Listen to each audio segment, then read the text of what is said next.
اعوذ باللہ من الشیطان الرجیم بسم اللہ الرحمن الرحیم وَأَطِیعُوا اللَّهَ وَالرَّسُولَ لَعَلَّکُمْ تُرْحَمُونَ وَسَارِعُوا إِلَىٰ مَغْفِرَةٍ مِّن رَّبِّکُمْ وَجَنَّةٍ عَرْضُهَا السَّمَاوَاتُ وَالْأَرْضُ أُعِدَّتْ لِلْمُتَّقِينَ۔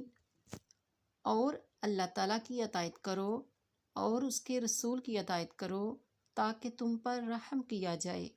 اور جلدی کرو مغفرت کی طرف، تمہارے رب کی طرف سے جنت ہے جس کی چوڑائی زمین اور آسمان جتنی ہے، جو پرہیزگاروں کے لیے تیار کی گئی ہے۔